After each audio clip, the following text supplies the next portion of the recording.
Hello dear friends, in this video we see about vitamin C.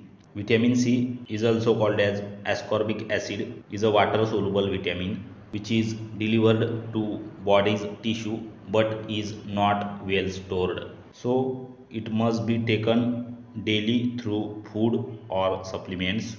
Vitamin C plays a role in controlling infections and healing wounds and a powerful antioxidant that can neutralize harmful free radicals. It is needed to make collagen, which is a fibrous protein in connective tissue that is viewed throughout various systems in the body, for example, nervous, immune, bone, cartilage, blood, and others.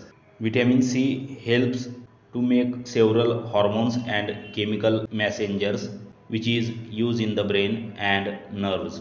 Fruits and vegetables are the best sources of vitamin C, which include citrus that are oranges, lemon, and grapefruit, bell peppers, strawberries, kiwi, tomatoes, cruciferous vegetables, for example, broccoli, Brussels sprouts, cabbage, cauliflower, and white potatoes.